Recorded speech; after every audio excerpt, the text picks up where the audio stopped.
አሁን ሻዕቢያ ጮክ ብሎ ሲያወራ አትሰማው፣ ግን በስምምነት ነው የሚደረገው። እኛ ከምናወራው እናንተ አውሩትና ታጣቂውን ተስፋ እንዳይቆርጥ ህብረተሰቡም ተስፋ እንዳይቆርጥ የሁለታችን ፕሮፓጋንዳ ደምራችሁ እናንተ አውሩ።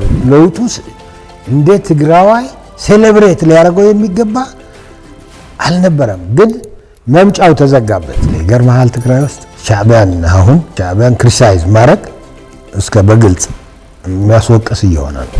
በኤርትራ መንግስት በኩል እየተደረጉ ያሉ እንቅስቃሴዎች ምንድን ናቸው? አሁን አክቹአሊ ከባድ ጦርነት አይደለም ያለው።